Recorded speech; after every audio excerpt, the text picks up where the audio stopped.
let's see. All right, I think it's on. Oh, I need to. There's some things I need to get all in order here.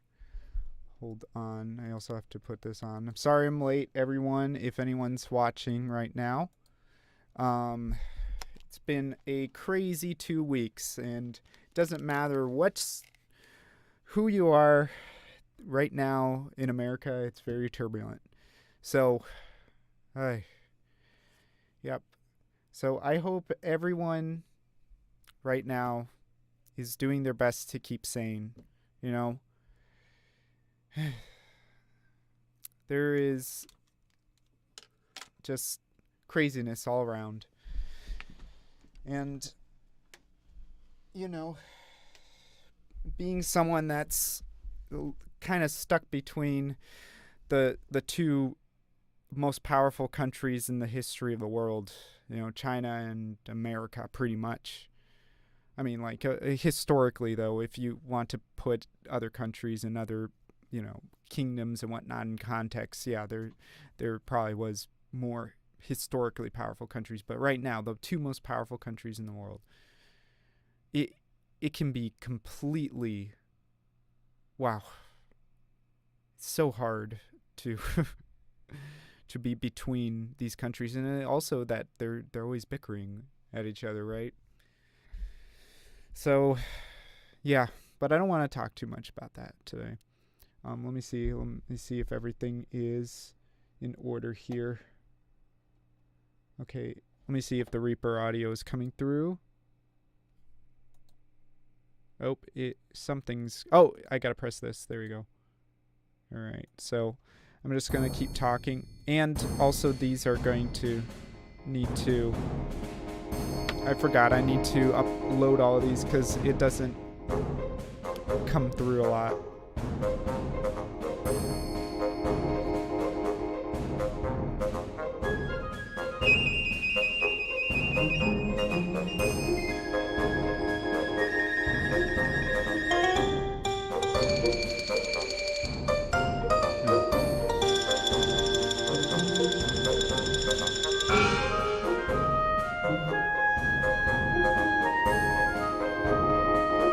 Okay, yeah, it's gonna take a while for everything to load up, because the Spitfire, it has gigantic file sizes for their samples, and it's like the whole thing taken all together is like 80 gigs. So like whenever you have any sort, and the other thing is they don't have any sort of like what is the thing I'm trying to say, like routing and stuff that can help take away from the load of the computer, you know? So like you have to do single instances of each thing, you know? Okay, so now it actually finally maybe the thing for the audience, like here it used to always say 0 even if there was people watching. Now I guess it fixed itself. I guess the bug fixed itself or something. But yeah, I can actually see whoever's watching now. Yeah, let me see if everything's loaded up yet. Sometimes I have to let it go through a couple times to get it warmed up.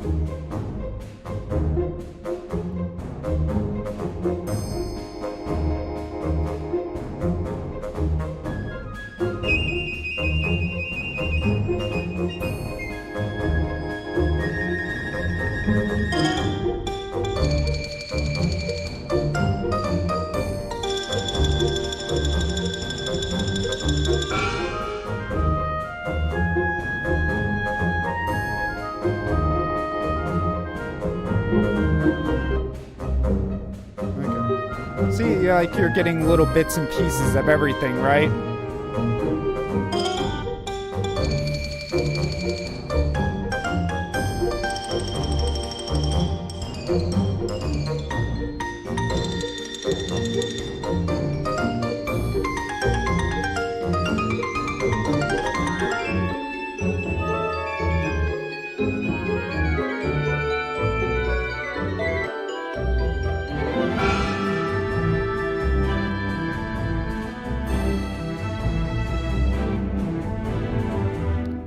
See, like little bits and pieces, little bits and pieces. So I'm just gonna have to go through everything over and over again like this. Sorry, guys. If you're listening to this right now, like, just skip ahead to wherever I'm actually starting to compose again. Like, well, I mean, when you listen to it or watch it on recording, you know. So, like, it's, yeah, I just need to go through it multiple times so everything loads up. And it sounds like everything's loading up now. So, and I got these nice Easter colors going on. So, yeah, I guess it kind of goes with a little bit of the whimsy theme, but I guess Easter's kind of whimsical, right?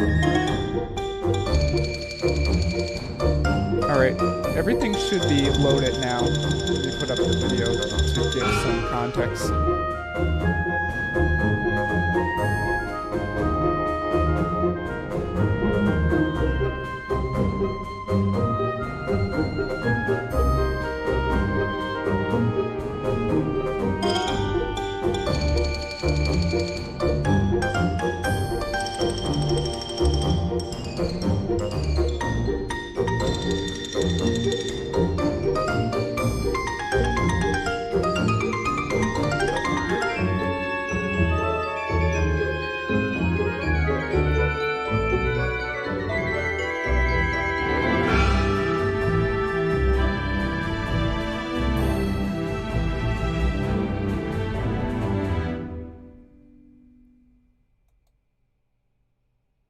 Okay, yeah.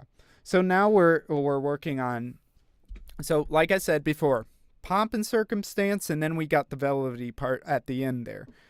So we're going to get into this here. So what, pretty much I'm just going straight into C6 chord, and pretty much, well, I'm not really, I would say it's not really a C6 chord. It's more like a C6-9, because pretty much what it is just like a chord based on the entirety of the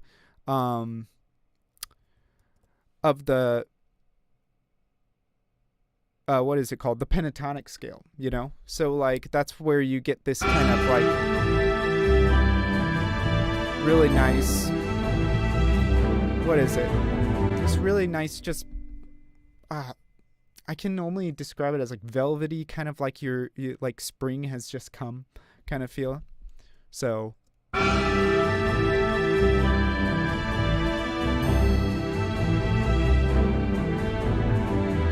yeah. Okay. So now let's see what we're doing with this.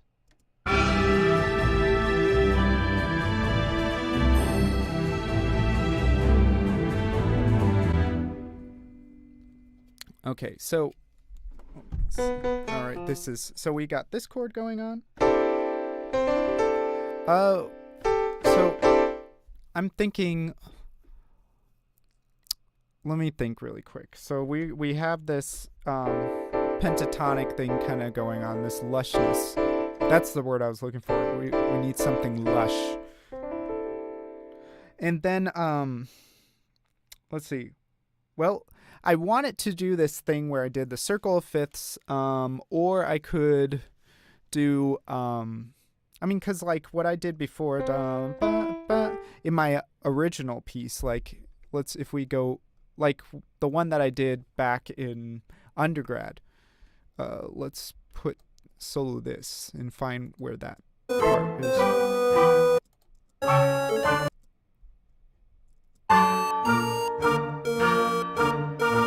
Okay, here we go. It goes into this part.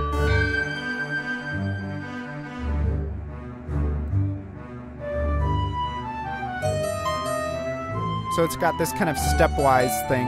Well, step kind of stairs case kind of thing going on with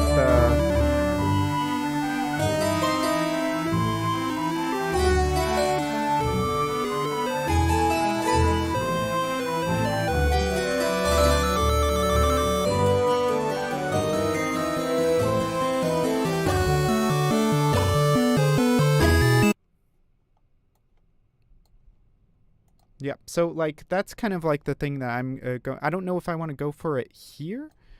Um, and sorry guys if I'm being a little scatterbrained today. Like it's been a very stressful week. Yeah. So like let's see. We got this. Well, we can just do the circle of fifths, and then just maybe. I don't know if I want to keep it in C or do I want to like kind of play around and maybe just keep it in pentatonic modes and just kind of go between a whole bunch of different keys. Just make kind of like a development section kind of thing and just keep like tonicizing things. So let's see. I wonder what that'd sound like. That's what composition can be, just sometimes just going through all these crazy modes in one fell swoop like that. So we got this down here. We got in a lot like what I did in the other piece too, right? Got these kind of like almost Bach like kind of broken chords in the cello, right?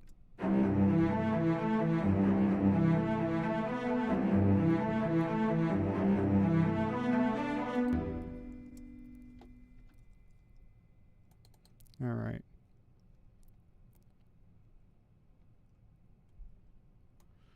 Yeah.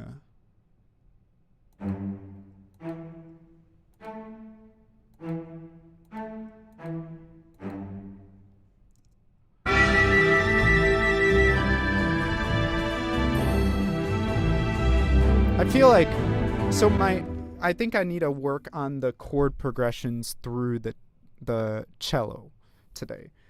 Well, at first. So, and then I'm going to kind of go by fourths, maybe fifths. I mean, it doesn't really matter what you call it because it's the same pretty much. Because they're inversions of each other, right? So we're going from C to maybe like F. Let's do something like that. And then from F we can go to B flat, or we can go to, yeah, probably B flat. Let's try that. And we'll do like a little thing of maybe we'll move every 2 measures. So yeah. Let's try that. Hello, whoever's on. Let's see. Okay, so we're gonna start with the cello. And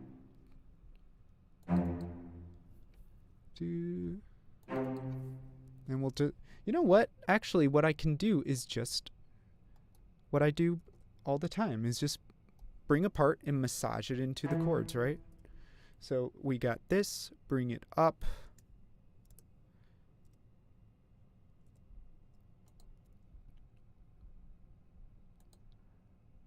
Okay, and that should work because I think it's just playing on. Well, what's this E doing here? Did I go into? Yes, it should be fine. So we're doing kind of like a pentatonic thing with with using the leading tone just ever so slightly, because like that gives it a nice tone to it, you know. Okay, so let's hear this.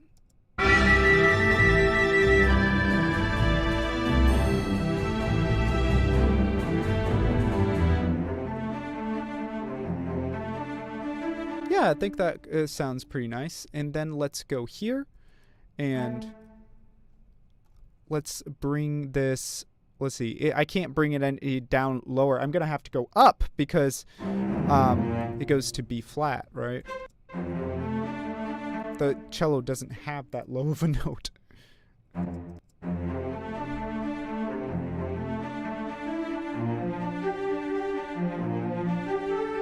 But I think because it goes so high there, I'm going to do something with this part. Like it's going up too high. So if we're in B flat pentatonic, I'm going to kind of do some planing, kind of paralleling kind of stuff here. So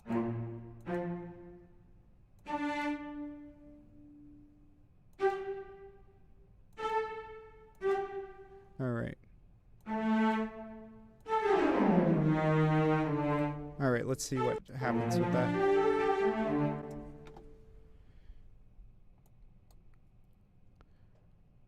Okay, so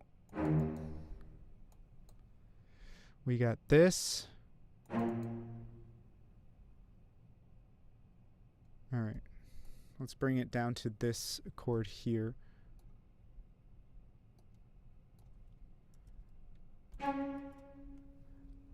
I'm not going to think or try anything too fancy today because, like I said, ooh, crazy week.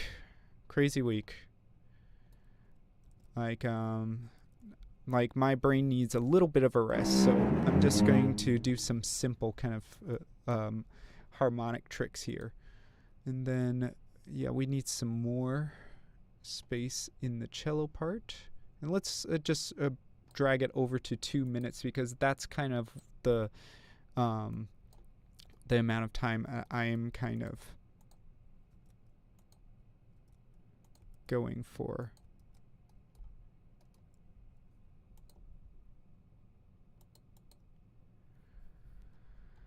All right, so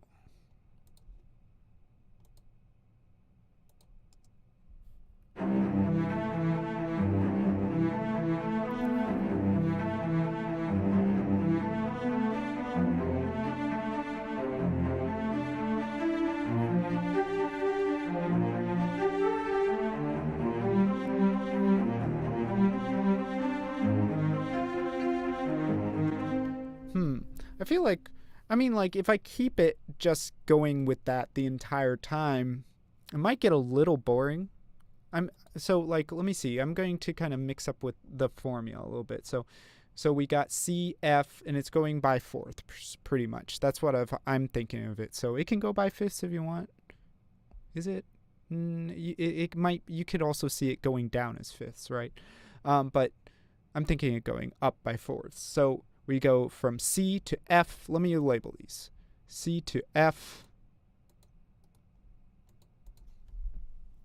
F 9 6.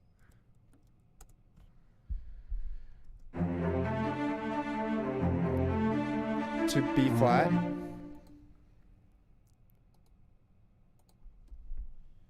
B flat. 6 9.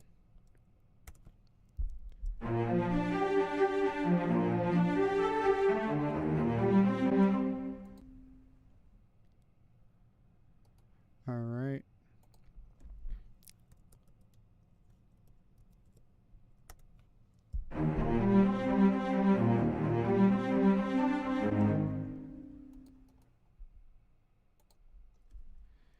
B flat 6 9.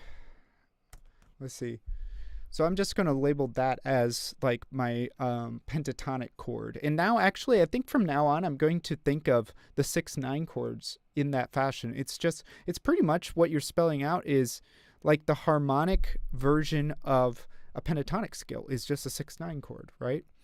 Because pretty much you just have the entire septatonic scale, but you're taking out the leading tone and the fourth, right? And I can kind of see why the pentatonic kind of makes sense, because like really the fourth is just a really neutral sound that's not really needed. And then unless you're the Mandalorian, and then the leading tone kind of gives things a little too much oomph to it, you know? It's like, yes, we are in this scale. And I mean, you can use it sparingly. I think it's a little like when you are writing in other modes, you know? Like, for instance, if you want to write in Dorian, let's say D Dorian, I mean, that's like the most vanilla Dorian scale, right? Then don't use a lot of C's because it's the same key as C, right? I mean, it's got no flats or sharps. So if you don't use C in there, then you have more opportunity to tonicize another note in the scale, which you should be using more D's. And then also come up with like some very Dorian sounding chord progressions, like going from the the minor 1 to the major 4. That's a very Dorian sound.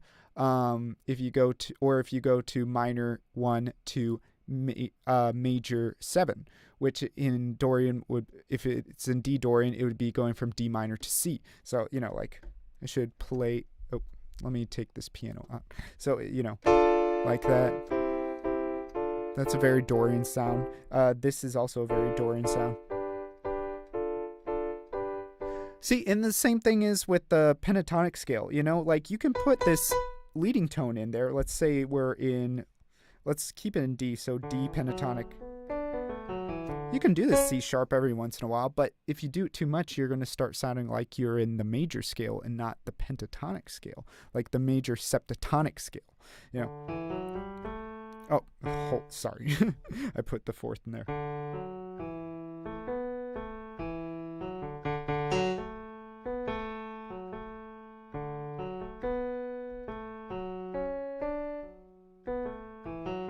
See, like you can still kind of have that pentatonic feel to it and put that that C sharp in there just to give it kind of a little oomph for like a moment. But if you put it in there too much, you're going to lose that pentatonic feel. So it's a lot of writing music in different modes, in different scales, and in different systems of harmony is actually more of a subtractive process than an additive process. Because it's kind of like when you have a block of marble and you chisel away at it. That's a subtractive process, right? So what you're doing, it's creation through subtraction. And this is something, that's in the Tao Te Ching as well, that, I think it's in the chapter 11. A vase's use is from its emptiness. If the vase wasn't empty, you couldn't use it, right? It wouldn't be a vase. It wouldn't have its use. And they also say a house gets its use from being empty, Like if you didn't have an empty house, then you couldn't live in it, right? So the subtraction is the creation, The thing is, if you add to infinity, you're never going, it's like taking all the colors and just like mixing it to make this murky brown, And I guess murky brown is good sometimes, but I don't think everyone wants I don't think Bob Ross is painting with like murky brown paint all the time, I guess if he's painting a sewer, that makes sense. It's like, and I think that would be a really interesting, that's almost like art theater as well, right? The action of taking all the pigments and mixing them together to get murky brown is like the sewer. It's almost like a metaphor for the sewer. I don't know. If you're a painter out there, there's a free one for you.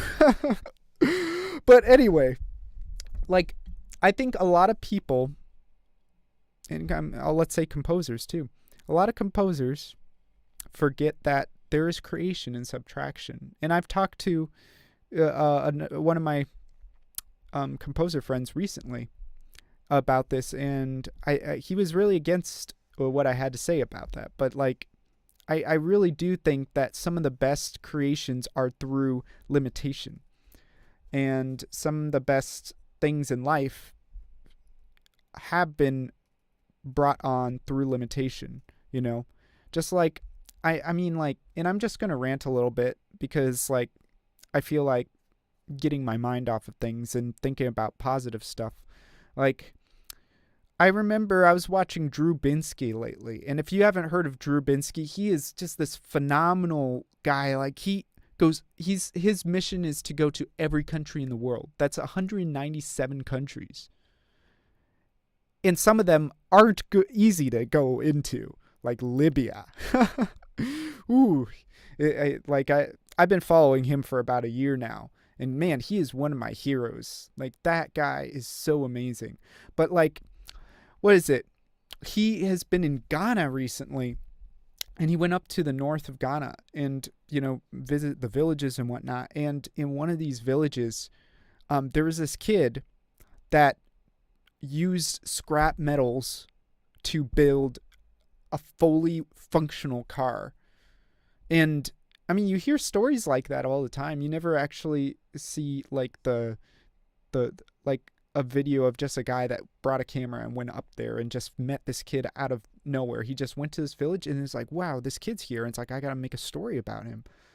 And like, that kid, it just in the middle of northern Ghana, away from so much like in a village. If you've never been in a village, it's amazing. Like, these villages in like, I've been in villages in China where, you don't have much. Like, for instance, me and my wife, the first time we went to her village, we stayed in, what is it?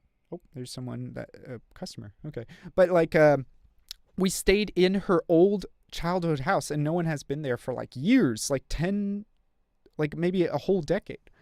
And, it's very it's like, it's very obvious it's not been used in forever. Like, the bed sheets are moldy, like there's dust everywhere, there's probably rats and stuff and whatnot, but we still stayed in there. It was like camping. It felt a little like camping in the middle of like the winter over there, which it gets about as cold as it does here in St. Louis. But yeah, like, their toilet was literally a hole in the ground. It's like a little shack, and there's a hole in the ground, and you just got to squat over it, And then, like, like, back when they were kids, they would bathe just by, like, putting a pail on like a tub on the floor, filled, and then just take a bucket of hot water and just kind of throw it over their bodies, And I mean, like, what's amazing about being over there is, like, I absolutely love it when I'm going around with her and her, like, her and her old classmates, and just walking through the village and them being able to point out all this stuff, like all the different plants and like all the edible plants. That's the thing. And just like all the things they used to play with, how they used to make like different tools and different games and stuff. I'm every time I go there, I'm astounded by their just into, well, what is the word? Innovation, to be in a place that doesn't have that much, Her dad went through the Cultural Revolution, and there was like the times where he could only eat bark, and now because of it, he has a horrible stomach problems. Like, I just can't believe how amazing the human spirit can come up with all this creative stuff, like, through such limitation like that, And it makes you think of, like, when I grew up here in the suburbs, in Americans in general, we just get everything served up to us in a silver spoon, and we don't really think about how grateful we should be for the stuff we have in our lives, And I didn't see this as a kid. It took me going to another country, well, two other countries. I went to Thailand and China, but mostly around China, and spent a lot of times in a lot of different places in China, including multiple villages. And in Thailand, I also stayed in a village too. And it's amazing the lives people can go through with so little, you know. I don't know. Maybe I'm sounding like a typical just, I don't know, suburbia kid, but like being in those places and living with the people and talking to them in their language, you know, it really taught me a lot. I don't know, and it makes me think about my music, you know, because like we really need we need to do with little more. We need to see the creativity in less, you know, and not just keep like begging for more. You know what I'm saying? And I think this is I think more people need to build their skills upon less, because once they get more, then they're going to flourish even more. You know, I started off on just Finale Notepad. And I remember how I could only have 8 instruments at a time and just like MIDI instruments, you know? So I'm really grateful for everything that's happened in my life and the people I've met and like the things I've done. It's hard to accrue so many to accrue skills and to talk to all these different people. I don't know. I'm just babbling now. But let's get back to this. So I'm thinking, so we got 4 measures here with the C pentatonic scale. Then we got the F pentatonic, B flat pentatonic. So that's another 4. Maybe we can do this in like a hypermeter of like 8 measures at a time. Like, let's see. We can do this. Maybe like I can put the D flat here. I feel like I just kind of want to go through all the keys in this. So let's see this. Let's bring it down. That'd be kind of interesting. Or the other thing I could do is just put a parallel scale here and just bring it to whatever. So if I am doing it in A flat, would I be able to get to a D flat easily with that? Let's see, what are the notes in the A flat whole tone scale? Let's try that first.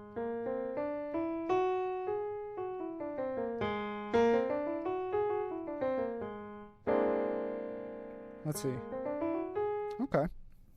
I could use the whole tone scale as more of a leading tone thing and then bring it to the D flat.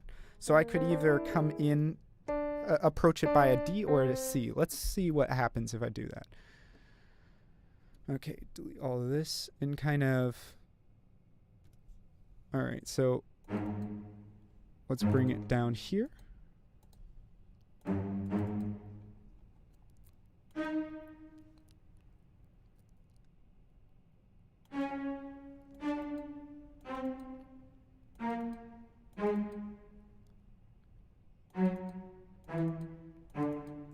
Oh, and that works out. Let's see what happens if I do that.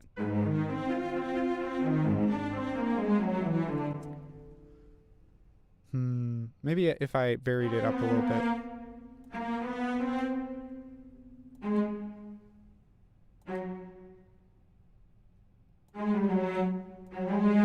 Let's see what... That's kind of crazy. But let's go to the next measure here. And...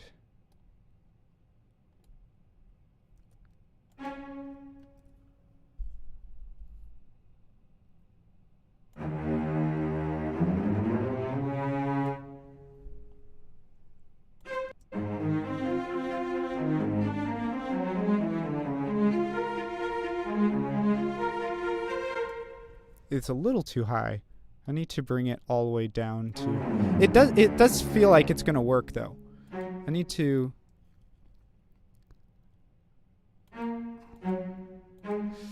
Okay, so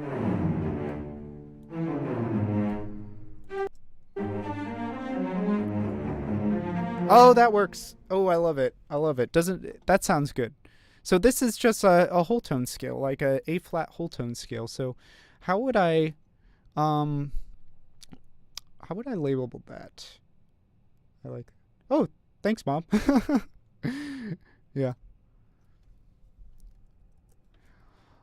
So now I can see comments on Facebook, so I can um, talk to people if they comment something. But there is a little bit of a delay, so remember that. Um, let's see, A flat whole tone. I'm gonna just do that A flat W and see what happens with that. I mean, I could also label it something. Let's see, I could label it as like A flat augmented, and that would kind of let me go to A flat, but I'm going to D flat, which that might be kind of an interesting thing to do in the other parts. But I mean, the other thing I can do is just call this whole thing A flat and just like almost like a jazz soul kind of thing is like doing A flat whole tone scale on top of A flat 6/9. It might be a cool kind of chromatic, just kind of really hip thing to do. But yeah, so if I went, let me hear it from here.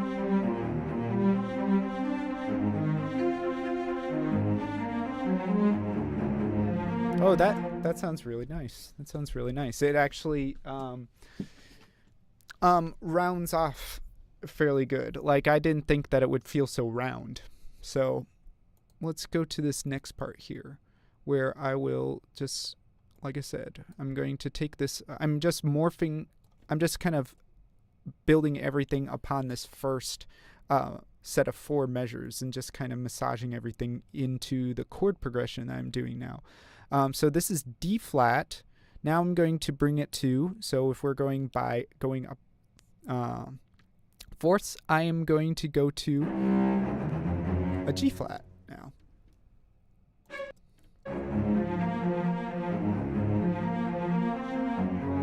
I'm just going to keep doing that. This is going to be really weird, but, you know, weird's good. When I was a kid, I didn't think weird was like a bad thing. I used to actually, up until like 4th grade, I used to think weird was like it had good connotations, you know? So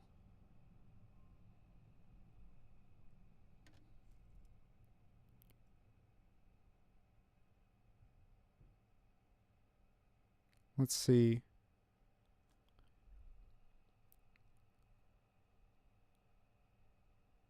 So, yeah, that I'm probably not going to be on Facebook for a while because lately I feel like with the political environment right now, like people lash out very easily. Let's see. G flat, D flat, G flat. Okay, and if we go up, it would be C flat then, which I need to go up again because like there is no C flat lower than this one on the cello. So, yep, and then at the end of this, I'm going to probably do another thing, and it looks like it's going to work out. So if I just keep going with this, it will fill out to another 8 measures here. Oh, I might not be able to get all of that done today. But I don't know. Maybe I'll just keep going with this piece like the whole time. For just like another 5th part. I don't know.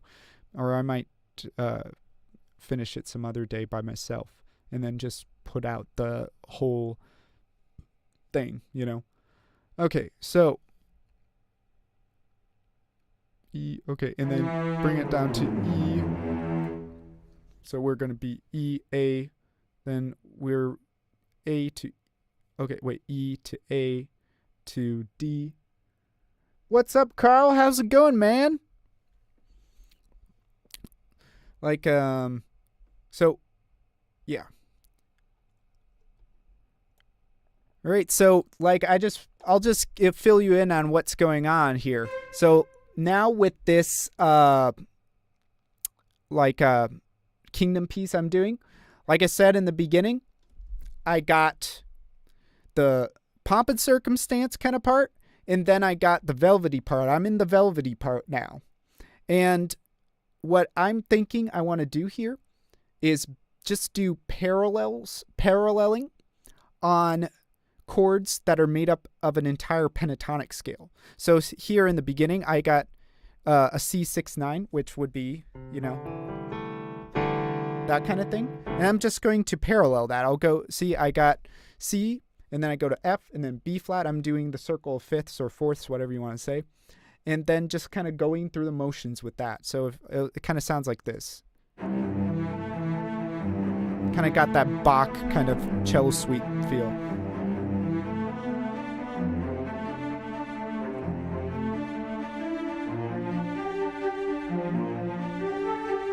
And then at the end here, I put a whole tone scale. Right about here. See? And I think it kind of makes it feel like it's coming into another section of the same section. Still going through the motions of the circle of fifths here. And I'm going to keep that going all the way to the end. And then it's going to bring it full circle back to the pomp and circumstance part. Yeah. So it feels like it's working. So I hope it's going to work. Let's see. And then I might actually here, like I did in the other part, do something to bring it down some, like from this gigantic peak here. Let's see. What did I do here? Yeah, okay, I see what I did. But this is going to be on a different part, so I might have to try something else here. Let's see. Okay, so this is C flat pentatonic. So you got C flat, D flat. Let's see, C flat, D flat, F flat, right? Ooh, that's kind of messing with my mind. C flat. Oh, let's just call it B. B, C sharp, D sharp, and then F sharp and G sharp. Okay, cool. Let's do that.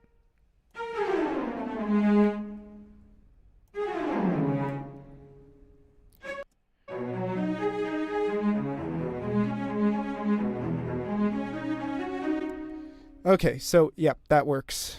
And then it kind of brings us down here, but at the same time it feels like there should be a little more of a peak here. Maybe I can bring this note up. Yeah. And then, okay, so this should complete our 8 measures. So then we have an E pentatonic. Let's make it an E whole tone scale. So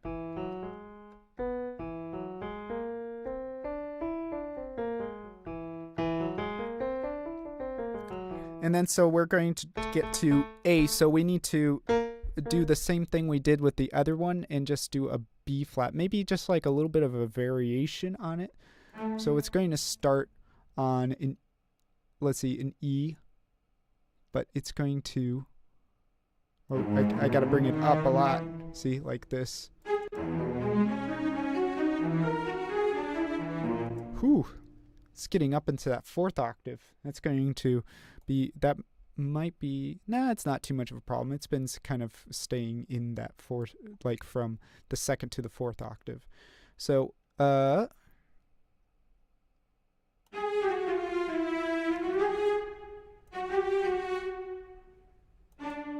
okay.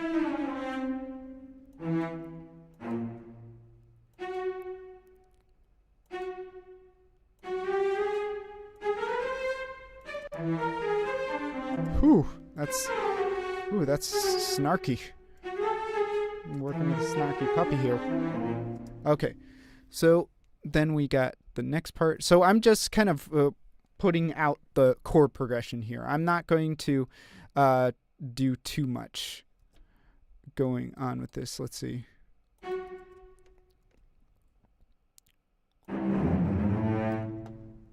All right.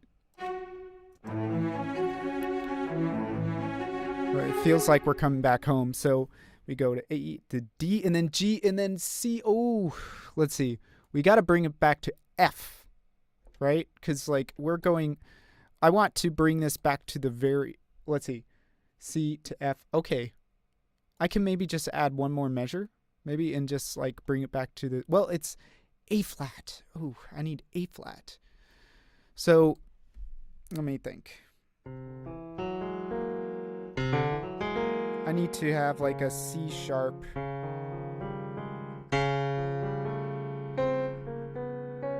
Well, if I use the G whole tone scale, I can get to A flat, probably. So let's see what I can do there.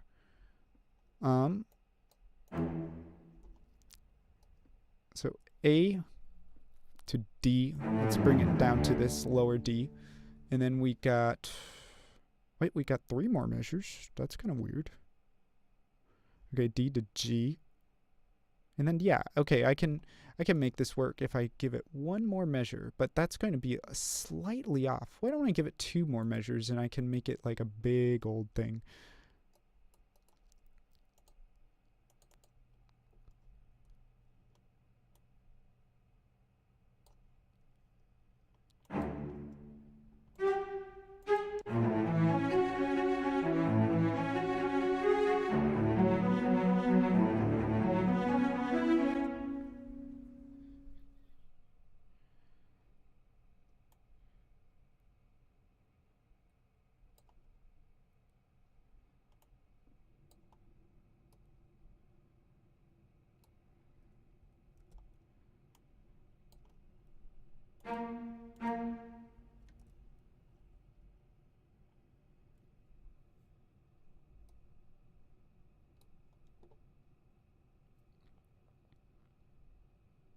All right. So we got this G set up here, and like it would go back to C, which is where I started before. But I'm thinking that I'm going to just make this a big ol' G, like a big confusion. Like it's just going to do this crazy G whole tone scale thing and just mess up the whole feeling of the tonality for a little bit, so that it would set it up to go back to A flat. Let's see what I can do here with that. So, what's this? This is A. I put it on A flat. It should be a G. There we go. Okay. Okay, and then let's see. G, A, B, C sharp. Okay, here we go. So if we, and I shouldn't have it on 16th notes. Should have it. Oh wait, it's 8:30. For some reason, I thought it was way later than it actually is.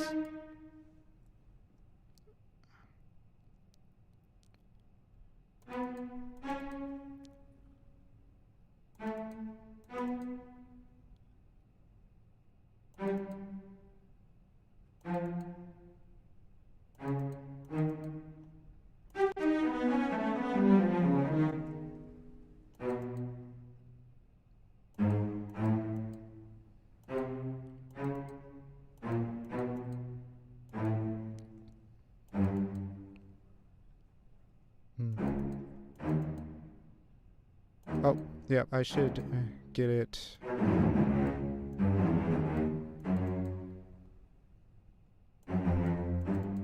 Okay, let's see what that does.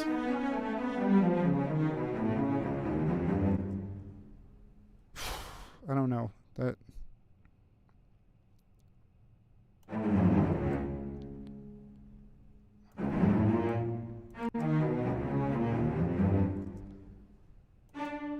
that's gonna be a little weird. Okay, let's try that out. Just kind of like bring back this, and then I'm going to have to. Okay, hopefully it'll go back to the. Well, see, the problem with key, the key switches is that I need to actually put it before the note. Let's see. So pizzicato would be at F sharp -1.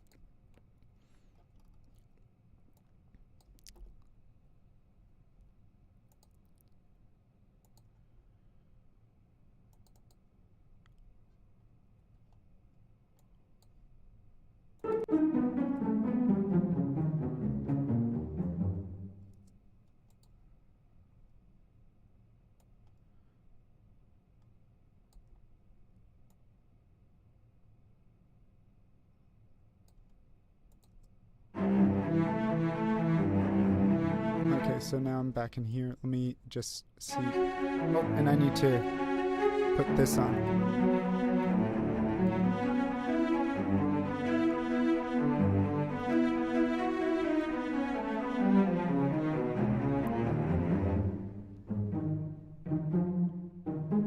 Yeah, I don't know if it's going to work. I can fix it later. But I'm going to just put some of the other parts, layer the other parts on top of it. But I also need to label all of these correctly so I know what I'm working in, because, and I'm sorry to say this, I don't have perfect pitch.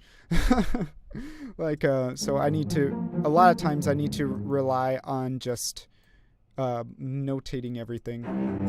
Let me get that key switch back on so I know what's going on.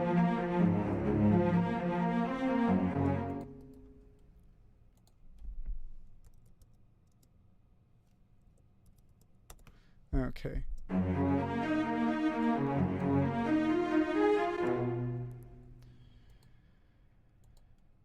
Okay. C flat 6 9.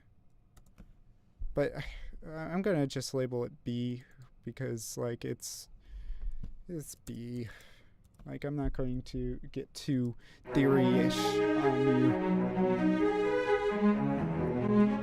And then this is going to be E, but then it has that E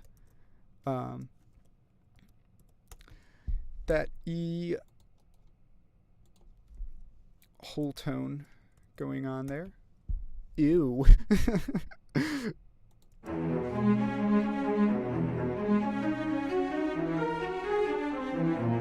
Oh wait, what did it do? Hold on, did I do something wrong here?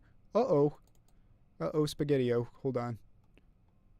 That's why I had an extra measure. Okay, hold on. Let me see what's going on here. Oh, I added an extra.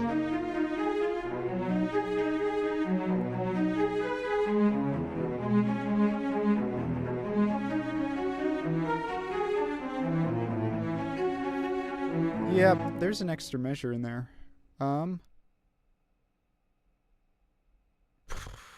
What am I supposed to do about this?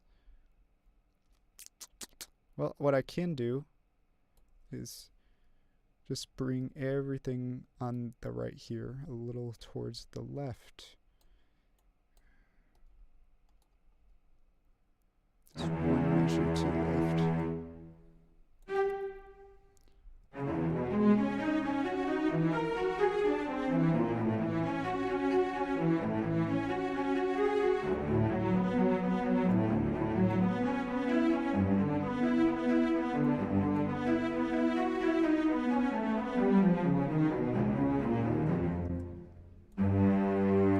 Okay, that's gonna be a little weird. I feel like we just went to Norway here. Like, look, we're just doing like a flipped Norway here.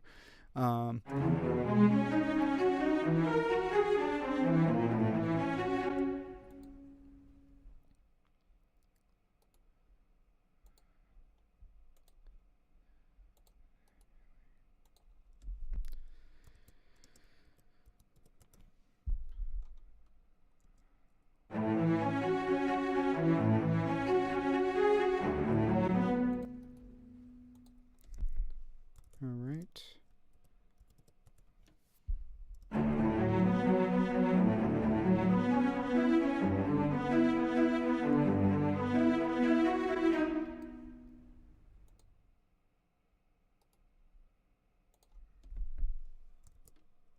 G So I'm doing this thing here, and then we got the G whole tone kind of going on for the last whole part there.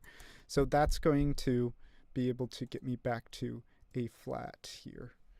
All right, so now we just gotta bring the other parts on top. I think I need to go take a potty break really quick, so excuse me. It'll be just a minute. Play the Jeopardy theme in your head or something. And then if you're watching this like on other platforms, just skip ahead.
Okay, back on. Sorry about that. Okay, let's see. We're on this, and now we're starting to bring the other parts in, which... Do I want to do something else with this? I'm going to... Let's see. All right. Well, I got this part in the bass set up like this. I think what I'm going to do, like I said, like I always do, massage the chords in a little bit, and then vary some of these parts here. Let's see, the B flat. It's going to have to be up, of course, like the other parts. And it's not, I shouldn't go that high up. Let me see. Oh, get back. Just this part here needs to go more down than up, or else we're going to go into the stratosphere, right? All right.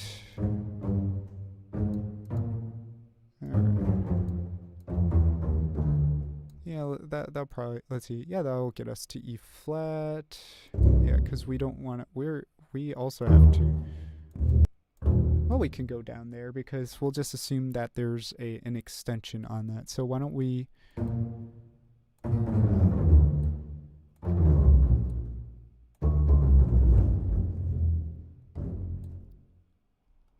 let's see.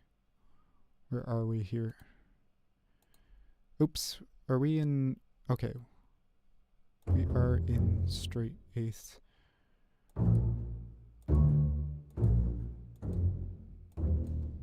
Alright. So...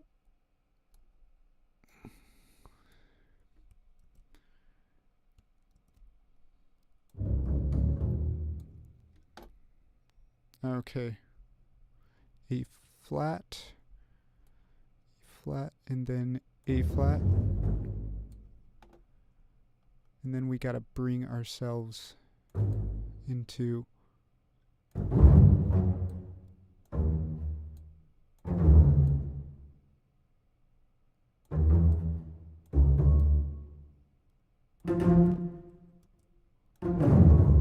this. We want to get to D flat.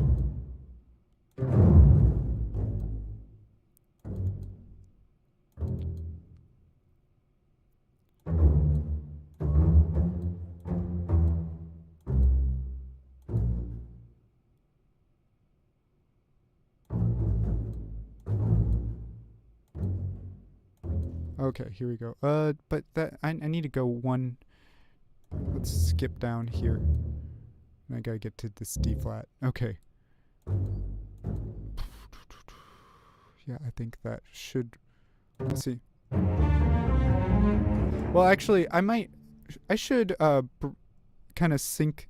I think I'm gonna sync the cello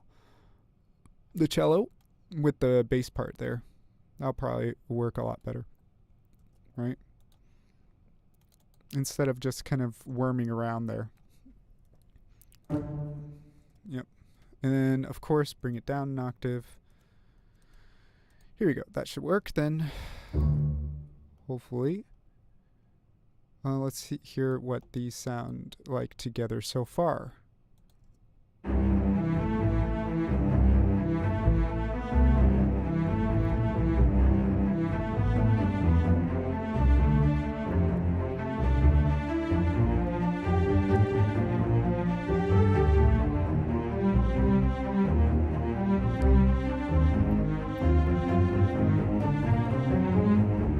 That kind of sounds nice. It kind of comes together there nice.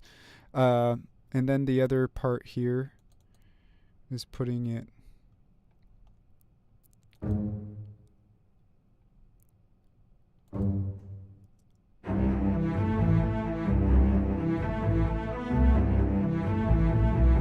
Yeah, because I think this chromatic part going on like that too much is going to really...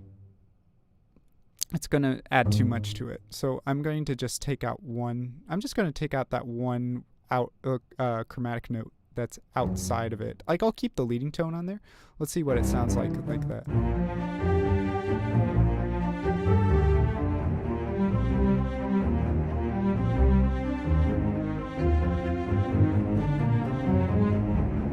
All right, cool. I think that's going to come out to be really cool in the end. It's just like right now I'm going through some of the motions of setting up all these parts and reminding myself that a minimum music is actually a lot when there's so many parts, you know, and that you have like a complicated chord progression kind of like this. So, you know, it'll all come together. It's just right now I am working on some of the details and it might not be so fancy, but ask me questions about anything. Like, I will talk about things, or I might blabber on if you want. A lot of this is like busy work right now.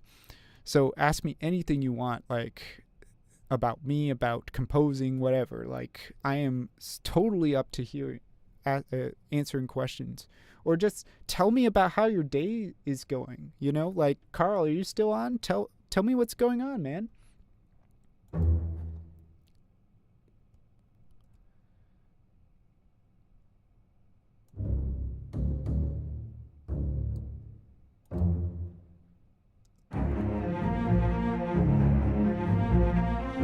Oh, dude, yeah. Like, what kind of job are you looking for? I'm guessing you would do something in music, preferably composition, right? If you're a composer yourself. Like, I know you play guitar and whatnot. Like, you trying to get some gigs around? Or what's up with that?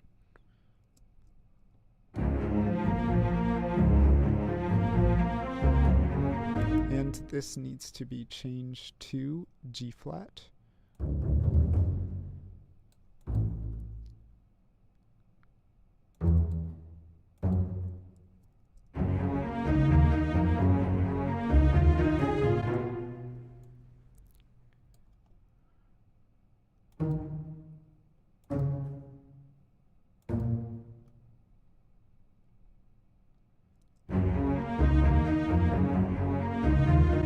I'm actually taking this year off from anything other than collabs, but I'll be back with more original stuff next year. That's an interesting strategy. I've actually been thinking about, I mean, I do collabs, and whatnot with people with like pixel artists and like game devs and whatnot. Like what kind of collabs have you been doing? Let's see. Get this in.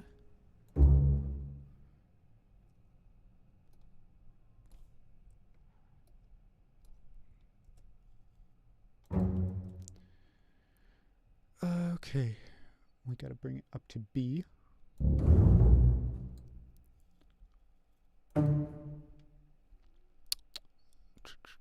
Yep, I gotta bring this down a little bit because it's getting back into the stratosphere again like I don't want. So G flat pentatonic, gotta think about these notes. Let's see, most of the ones lined up are more hip hop oriented, but I've also done some strings and synths here for the and there for people. Oh, okay, cool. So I haven't seen you playing synths yet, or have I? I think I've seen your fingers on a keyboard before.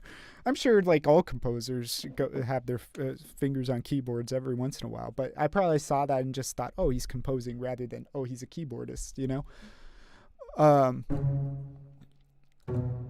Yeah. I actually need one. Oh, you need a MIDI keyboard? I need a bigger one myself. Like right now I'm working with an Akai Professional MPK Mini, so I only got 2 octaves to work with.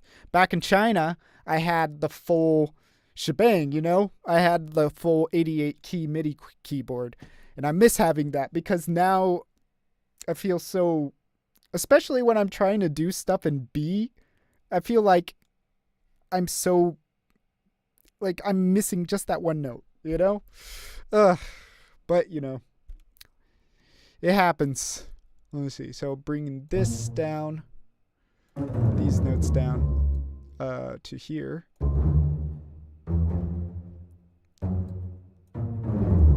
Yeah, this will probably find.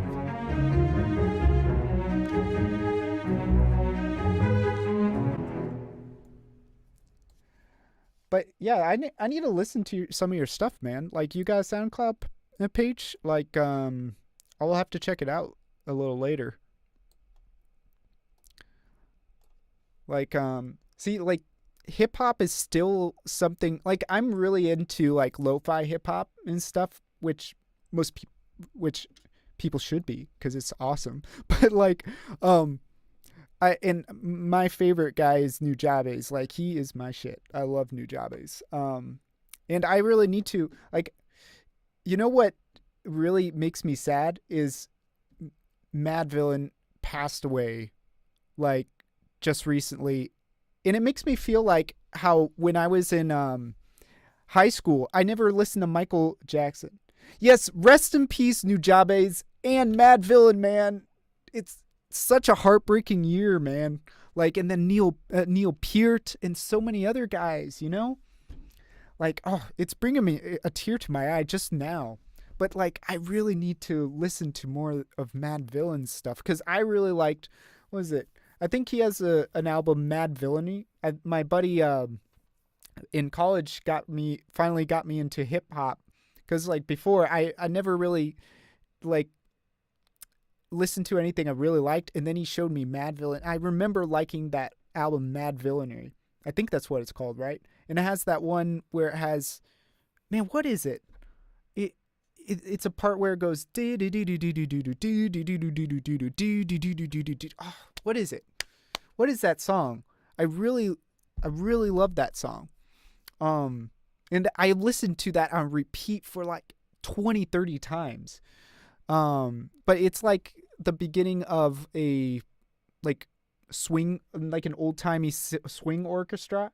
And then it's like I remember like there was a part where it's like snot bubbles, and I was like, man, that's so, oh my god, man, he's just got a way with words.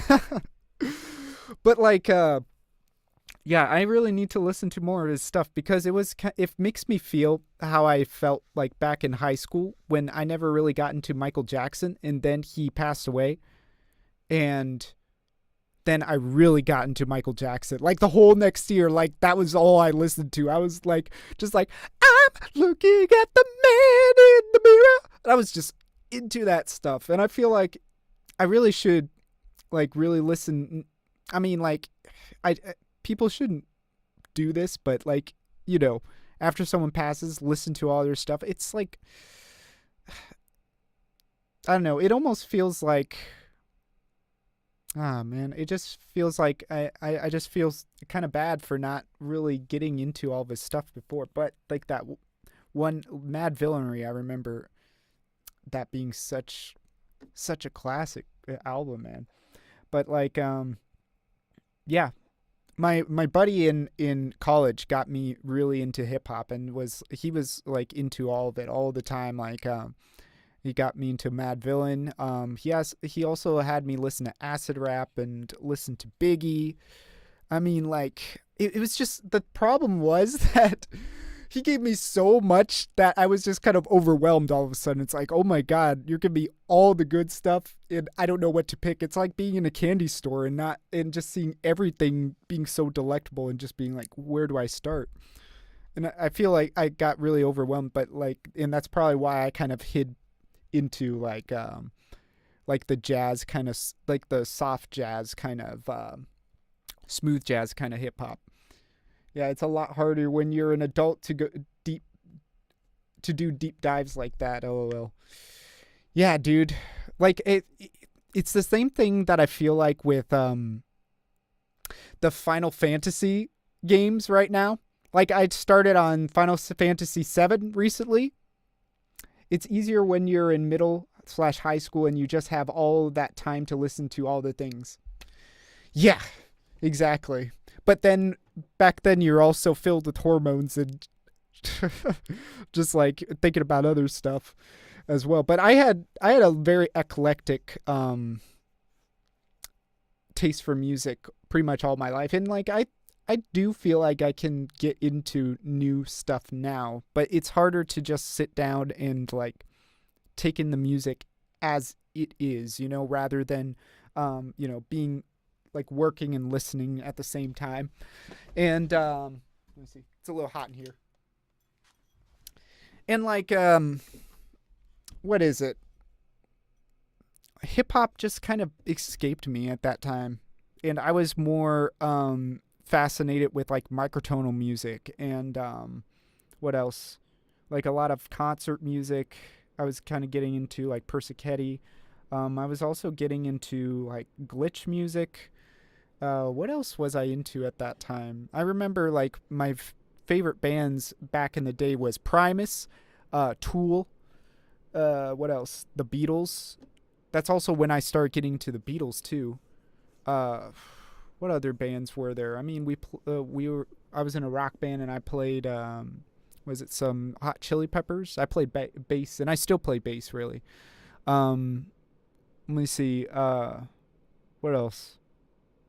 So I never really got into hip hop back then, but back in college, that's when I started listening to it, and I started getting into Nujabes, and there was also another guy that I really liked. Like I liked, Tyler the Creator. I love the part where it's like there's that one song, I don't know what it's called. I keep forgetting what it is, but like that one where it's like in the beginning, there's like a cockroach on his hand, and he's just like, I'm a motherfucking contradiction. No, I'm not.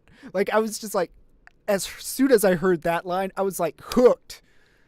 I'm so proud of Tyler. Dude, Tyler the Creator, such a genius, man. Like, I just love his like flow to his words, and then just his what is the eclecticness. Like, I like all those guys, like the really eclectic kind of rappers.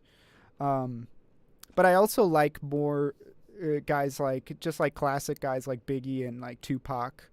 I mean, like, I'm not really deep in it though, but I remember listening to some songs and being like, yeah, man, these are some headbangers. I like these, and just kind of chilling out with them.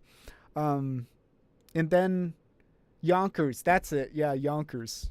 I love that song. Like, and sometimes I just like say that line to myself. I'm a motherfucking paradox. No, I'm not. No, he said paradox. That's it, not contradiction. I'm thinking about other stuff. I should just keep. I'm just Oh man, you're making me think of old times and like all the good music that's out there, and it's making me happy. I thank you, man.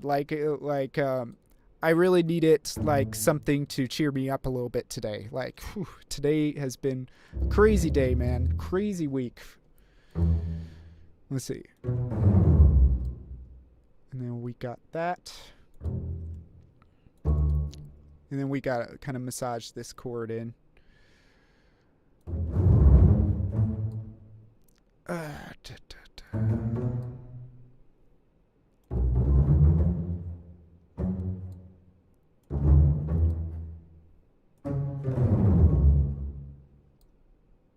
Oh wait, what am I doing? I'm doing pentatonic when I should be doing yeah, I should be doing more stuff with Oh wait, yeah. I should just borrow the cello part here. Where are we? Okay, where is this? Oh, I'm trying to find it.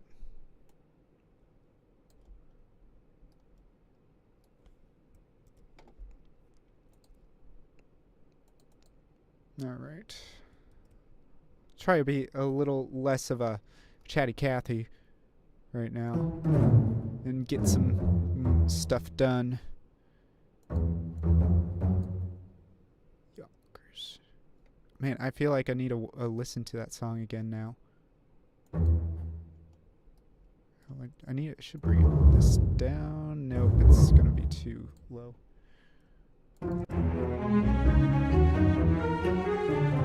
Is it going to be too high? Yeah, it's going to be too high. I need to do something about that then. And this is going to be too low. So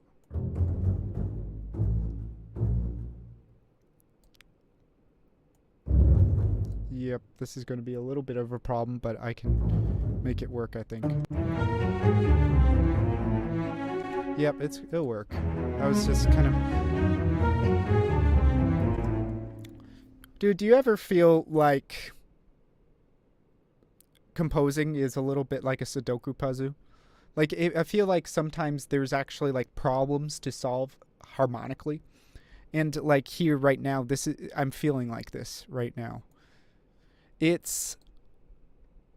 yeah. Composition is a lot. Yep, for sure, man. Like, it's... yeah, composition, that's what I really like about composition, though, is that it's an aggregation of so many different skills, not just music. Like, people think that composers just work with music, but the thing is, we kind of have to be good at some math, we got to be good with technology, we got to be good with talking to people. That's another one, a big one, if you're going to have musicians actually doing your music for you.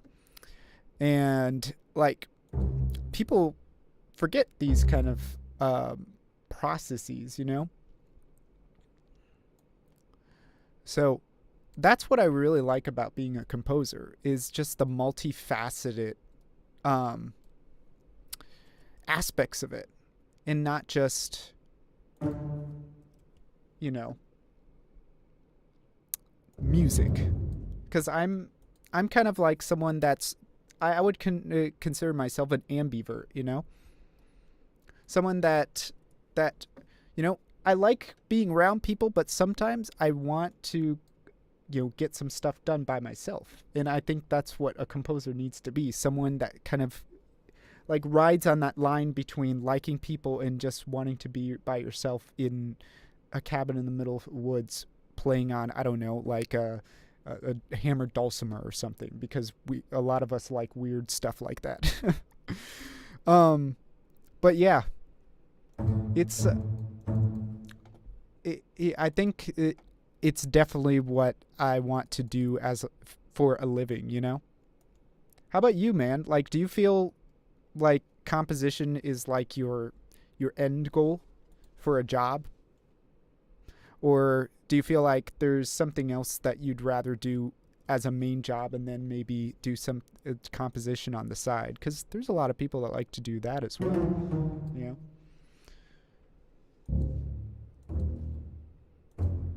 Yep, and this should work out fine now. Let's see what happens here. Oh, okay, it's forgotten marker.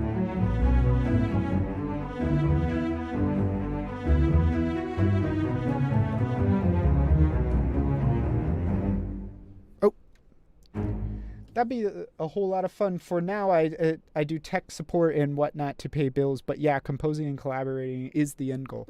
Yep. You know, there's like all sorts of paths to it, and I think it would, for me, I think it would be a good thing to have that right now. You know, it, like, yeah, like I know some of my other composer friends that, you know, oh, and that does go nice back to the beginning, right? I have a composer friend that does coding and then composing on the side. And I also have a buddy that does tech support and whatnot too. Like, you know, pays the bills, right? Like, unfortunately, like coming back, because like something about me is that my life and my wife's life was just pretty much uprooted. We lived in China before this, and then all of a sudden, like, we kind of thought, okay, things are kind of going downhill over here in China right now. Maybe if we come back to America for a month and two, maybe everything will go back to normal. But the virus followed us over here, so now we got to deal with that over here. And we've been here for now. They're not letting us back in China right now, so we're just staying here then. And yeah, well, she still teaches yoga from here to people in China. Yeah, that's awful. It happens, man. I'm glad that I have like family over here that can help me out in these tough times, you know. And like, at least it was a year where I could get my composition kind of business going, and I'm getting customers, I'm doing games, you know, and I'm getting some money in. Still kind of hard to be financially independent because my girlfriend, she's Chinese. Well, wife. My wife, she's Chinese, so she's trying to get a green card here, and then that's been going on for the last year. We haven't got her a social security number yet, so we're waiting for that. And then that's the only way she can have a job over here, you know, and start learning to drive and all these stuff, and we're just stuck in a really weird place right now. So I'm just glad that you know, we have family that can help us right now, but we still can make some money, you know? So it's a hard time for people. Man, it surprisingly works, right? But I hope you're doing fine, like, this whole year. I hope, like, you have been staying sane, and like, I mean, like, I know right now with everything going on, it can be crazy. So just you and everyone else that is watching right now, like, I hope everyone is keeping sane and keeping a fairly good life, you know.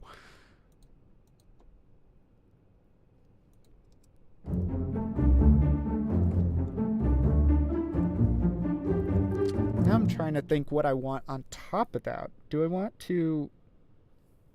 Yeah, man, I'm great. Losing my job was really the only thing that I lost, so I'm grateful. Yeah, dude.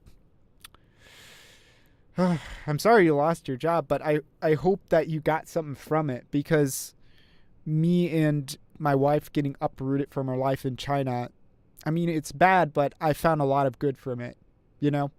Like, I've been pursuing my dream of being a composer and meeting people from all over the world, all over the country, you know, on Instagram. And man, it's so awesome to connect with so many people, you know, including yourself, man.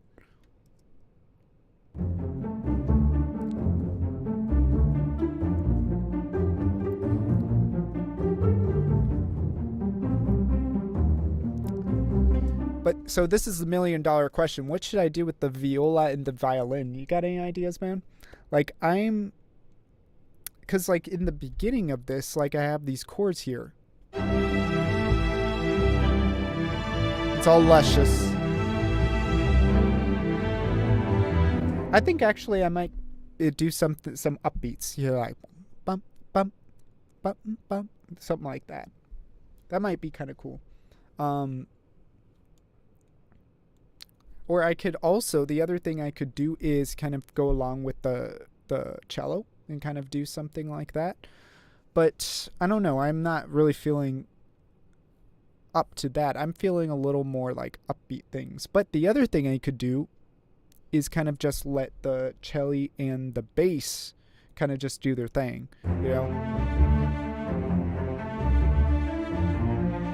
And then maybe in the next part here, I could go dum dum dum bum dum dum bum dum, and then kind of let it do its thing for another 4 measures, and then the next 4 measures.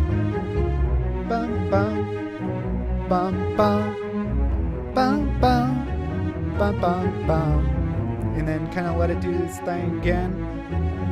Yeah, it'd almost be like a call and response answer between the sections. I like that. I think I'm gonna go with that because like I'm getting some good vibes from it. So, but the other question is arco or pizz. I'm gonna try arco first, and then I can always just change it to pizz. Bum bum bum bum. Yep. Okay. So get this. Bum bum. Well, I think I should bring it a little higher.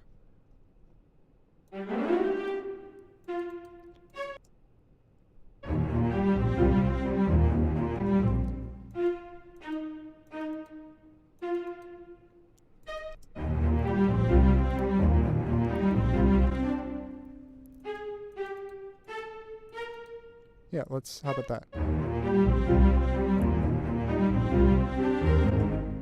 Yeah, I like that.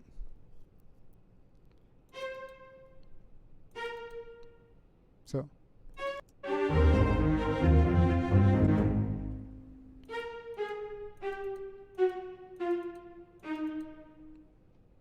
Well, okay, so A flat, though. I want to stay on this A flat.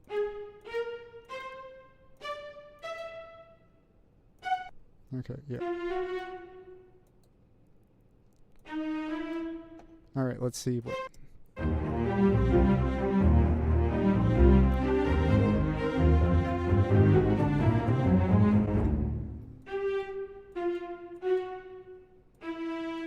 I have to think. Whew, that's gonna be weird. I don't know, like.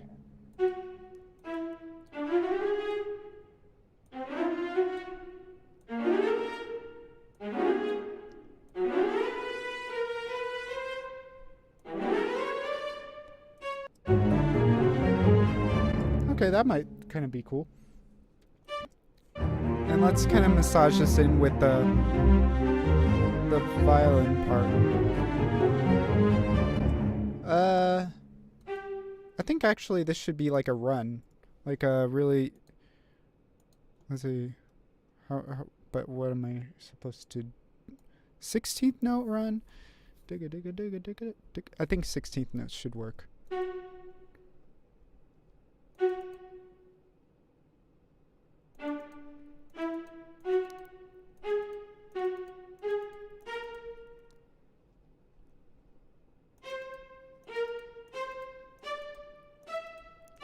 Well, okay, hold on.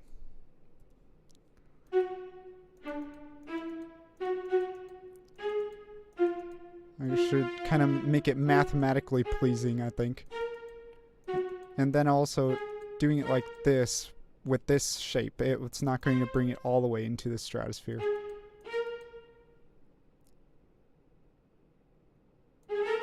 Oh, and this will be a nice like period to the end of this like musical sentence here, right? So like it'll be like this.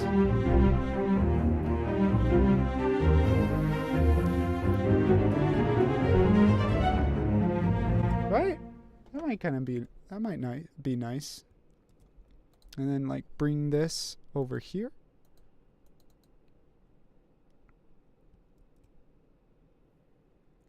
That was good. Thanks, man. Thanks, man. Like, I think that, yeah, that part there was really, it worked a lot better than I thought it would. And then I need to bring this over. So we are in E flat. I might actually bring this up a fourth because, or a fifth. Let me see. I want to keep it in, or no, a third. That'd probably be good. I want to keep it in the pentatonic scales and kind of have like this kind of pentatonic harmonization going on, which kind of stays within thirds and fourths. So I'm going to try that. Let's bring it up a third, fourth, major third. That would be, okay, so minor third because we're on G in E flat pentatonic. So, but then we need to, well, it's not going to really make sense with this, so why don't we bring it up one more note. So we got E, B flat. See if everything stays within the pentatonic mode. Well, let me see. Okay, let's see what it sounds like first.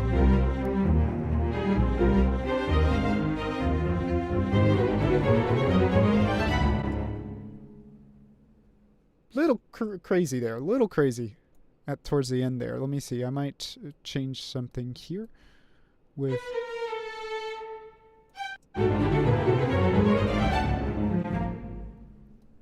do I want it at the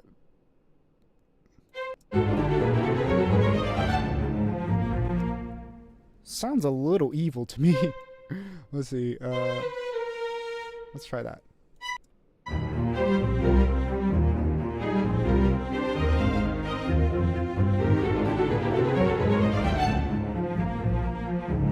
Actually, you know what would be cooler? If instead of just doubling this part, I went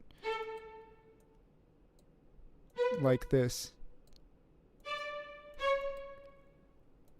And then at the end here, I doubled it. Like at the, whatchamacallit, the tritone. Let's try that. Yeah, that's much better. Dun.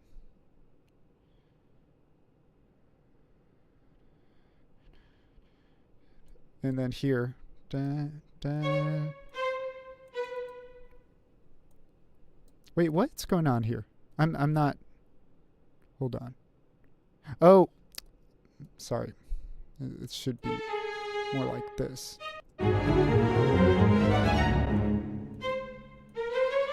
There you go. That's much better.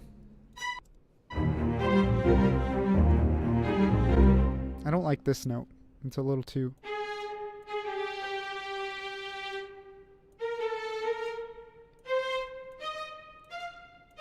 Okay, that might be better.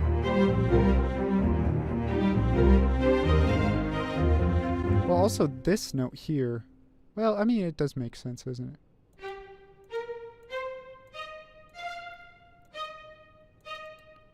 Yeah, okay.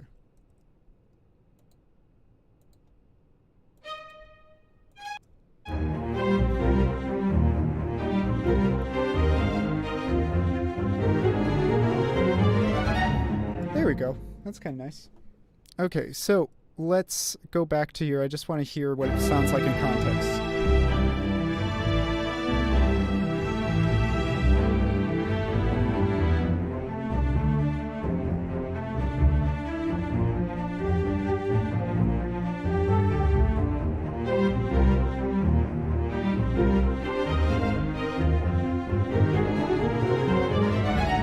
And there'll be other stuff on top to kind of fill this space in too, I think. So I think I like this idea. I'm going to keep going with this. So I'll, because like you need to also leave some space so you have other parts come in, right? So I also want to just hear it in context with the whole rest of the piece as well. Let's see. I'm going to like going into that section. Let's bring it over to here.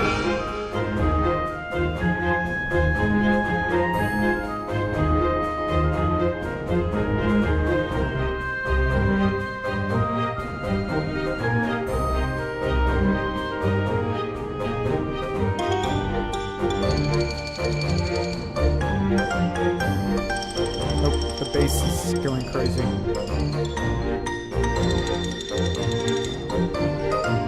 Oh, the cello too.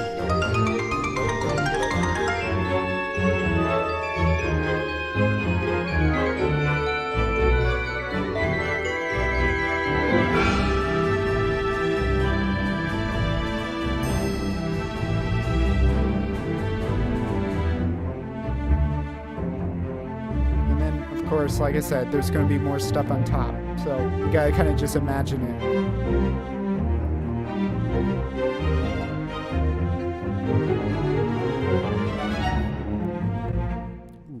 I do like that run. That's a nice run. So let's fill out these other parts here. Maybe I want to do... Well, and then I'll do a little bit of some kind of like variations on this part each time as well.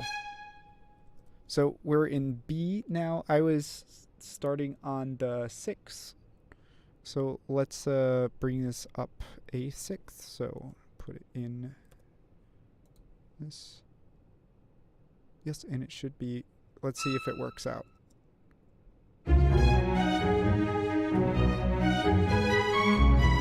Oh, oopsies, oopsie daisies.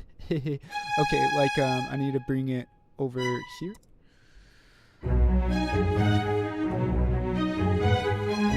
Oh, and then yeah, let's do that.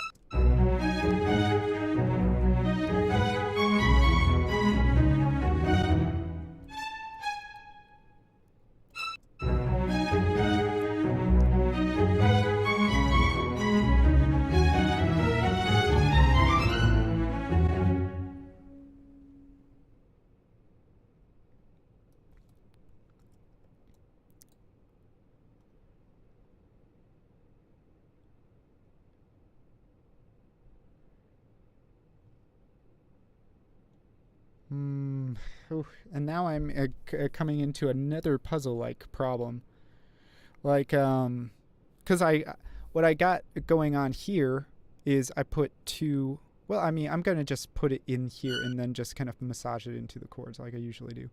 So, like, G, let's start on the 6th of G, so it should be here, right? Okay, wait a minute. Did I do this right? Yeah, it just so happens that G sharp. Okay, I just put in B. Oh, because E flat to B, that just happens to be, yeah, I put a minor 6. So it just so happens that I put in the right number. Okay, well, that works out sometimes. So, let's see. But here I need to make an even more pronounced like thing to go into, like Jacob Gilhart. Hey, how's it going?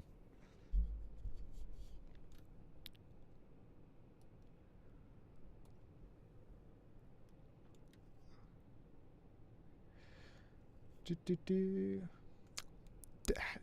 you come to us from Instagram, Jacob? I think this is the first time you've been on, right? Let's see. So what I'm going to do here is I'm going to do a whole tone scale kind of little thingamabob to kind of bring everything together. So I think I'm going to make like just a flurry of notes kind of going back to the beginning. So we can start it from here. I think so. Yeah. So this is an A, which fits into the G whole tone scale, which is really just 2 whole tone scales. So I should call it either 1 or 2 whole tone scale. So this is the 2nd whole tone scale. Yes, this is my first time. Awesome, man. Like, are you a composer yourself, or are you coming here from a different background? Usually, I attract composer friends here, but like, it could be all sorts of people too. Let's see. Do, do. Let's see. Do.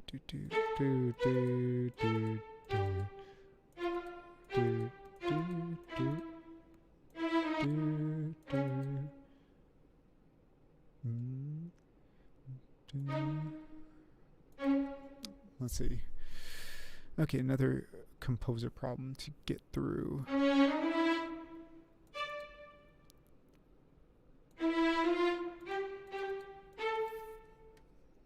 And then let's just keep it like this.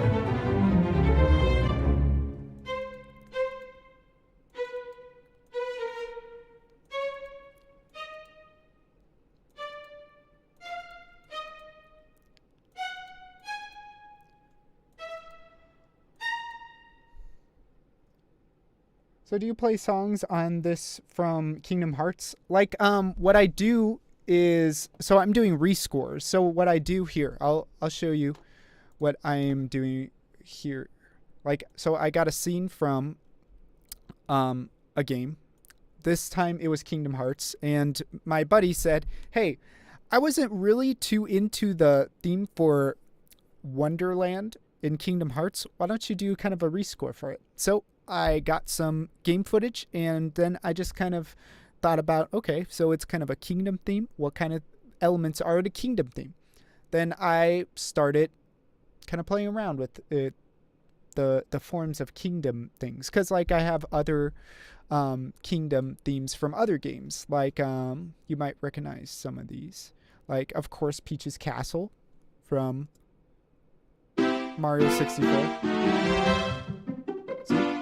Got this kind of pompous kind of thing, but then later on you have this kind of velvety thing, right?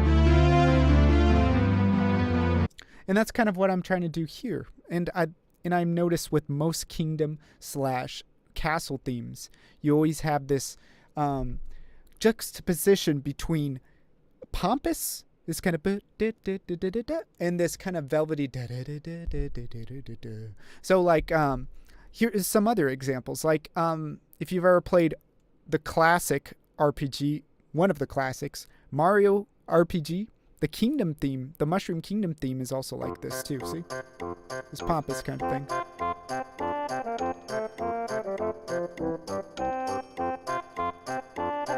Oh yeah, have you not played Mario 64 before? And then here is the Mario. See, and then you go into this velvety part too, right? Kind of this kind of thing. And then I also have one from when I was in undergrad.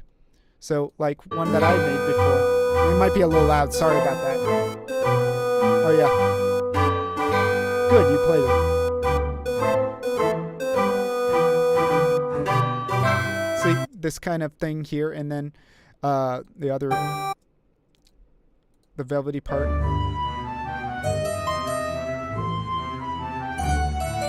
This is an old song of mine, so it's not mixed very well at all. See, and so it's got, I noticed this a long time ago, back when I was in undergrad, that there's got to be kind of this juxtaposition between pompous and velvety. And so that's kind of what gives the mood of a kingdom or a castle theme. And so that's what I'm kind of doing here with this piece. Because if you listen to Wonderland as well, like if we go back up here, pompous kind of little thing. And I never heard this song before. My buddy recommended me to do a rescore of it. But the second I heard this, couldn't get out of my head. So I still like it.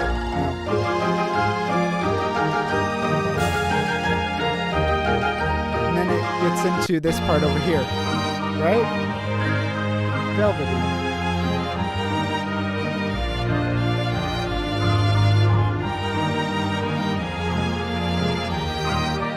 Yeah, so like this is like I said, what I'm kind of doing for this piece too. And eventually I will get this all mixed and mastered and whatnot, but I have so many rescores to do mixing and mastering for. Like I might need to take a week off to do all the mixing and mastering that I haven't done yet. But yeah, I just want to give you that rundown, like, because I think it's really interesting, because these are some of the little things that people don't think about when they're making the, like different themes for different areas and games and whatnot. And it's actually one of the harder things to learn as a game composer, because before you start doing game composing, wow, that was a really good version. I hope more people will watch your vids. Man, thank you so much. Like, thank you. Like, that is such a great comment. That makes me feel so awesome. Thanks, man. Like, I hope more people watch my videos. Like, I would love to explain more about the composition problem. There are problems in composition. The composition process, and like just chat with people. Like, I'm meeting people like you, yourself, and Carl here. He's on here as well still, I believe. Then I got some other buddies and whatnot. And I just love talking about composition, about games, and just sharing knowledge with people, just chilling as well. Like, I love doing this. Like, and if you ever have any questions or anything, just feel free to ask. Or if you just want to say some stuff, whatever. Like, I can chat and compose at the same time. Like, you haven't told me, like, are you a composer yourself? Or, like, you come from a different background? Let's see. And there is a little bit delay, so if you say something, it's going to take me a little bit to actually, for you to actually hear the response. Okay, so where are we?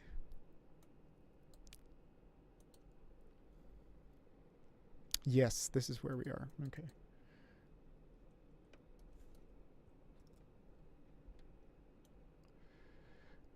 And we have a G sharp. I do it rarely. Okay. That's cool. Like, what kind of stuff do you compose, man? Like, do you also like to make video game kind of stuff, or for like scales and stuff? Okay. What do you mean by that? Like, for like scales and stuff. Okay. Yeah, can you elaborate? Okay, it should be, if this is G sharp, then the other one I think starts on B.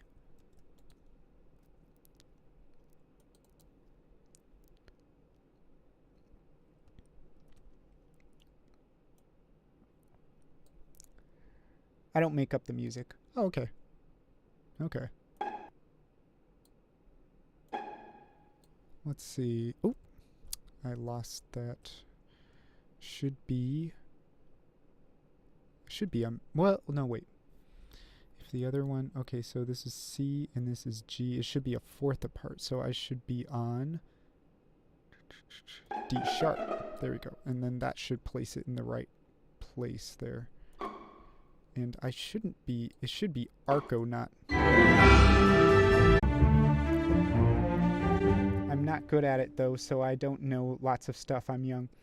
Dude, it's totally cool, man. Like, come on here, ask me questions, and ask me how am I doing stuff and whatnot. I'm totally fine, like, answering all your questions. Like, I love talking about this stuff. So if you're young, dude, I used to be young too, and I used to ask people all the time. Like, no shame in it, man.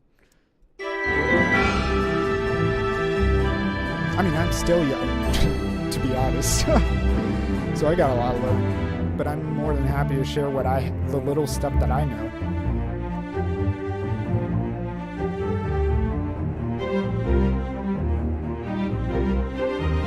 This is just the background stuff right now. There's going to be more on top.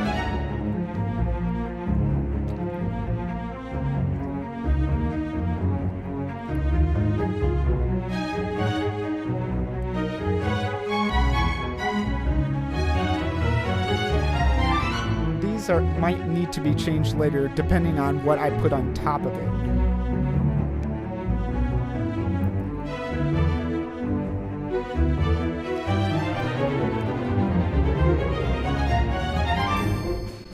Okay. Whew. That's some crazy stuff going on there. But I am going to. I love making beats on websites, though. Yeah, like yeah, beat. See, like you're probably more in like the music production kind of mindset, right? So like doing beats and whatnot, and that's like one thing that like I am kind of I have some experience in, but also it's like a little because like I've always seen how that music producers and composers kind of think a little differently. So like it's like producers usually think in like chunks, and composers think more like in details. Like I always have seen the difference between a composer and a music producer as broad strokes versus like little teeny tiny strokes, and like neither either or isn't better or worse. Like it's just like different mindsets, and it's a mindset that I've also been exploring because I come from an upbringing of more like classical composition stuff. But then like I'm meeting more and more producer friends that give me a whole new insight on what I could do. Like pretty much the value of copy and paste. That's one thing. Like people sometimes I think composers get a little like what is it? What is the word? I'm thinking of the word in Chinese, but I can't think of it in English right now.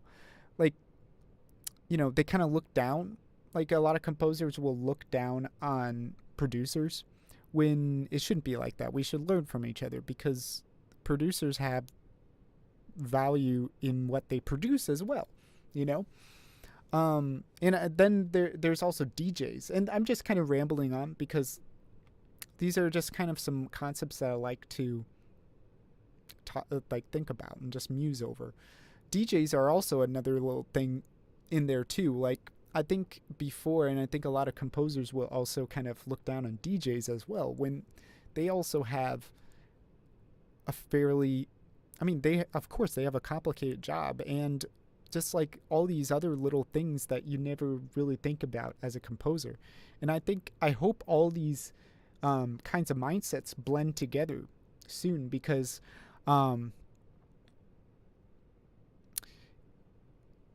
now composers are kind of making things electric acoustic, right? And so we need all these techniques. Like, and I think also it would benefit producers to think more like composers as well. So I think I like the what is it? Kind of the dialogue between different mindsets, So yeah, dude, like making beats is pretty cool. I guess that's the last thing I'll say on this then, because like usually I just go to 9, but I was feeling in the groove. So I went to 9:30 instead. But I think I'm gonna have a part 5, and I really want to finish this piece probably on here. So I'm gonna probably have a 5 and 6, perhaps a 6. I might be able to do it on the 5th, but we'll see. Anyway, thank you, Carl. Thank you, Jacob, for coming on the stream today. I appreciate it and love talking to you guys. Hope you guys come back on, and yeah, just take it easy. Take care of yourselves, all right? So, good night, guys.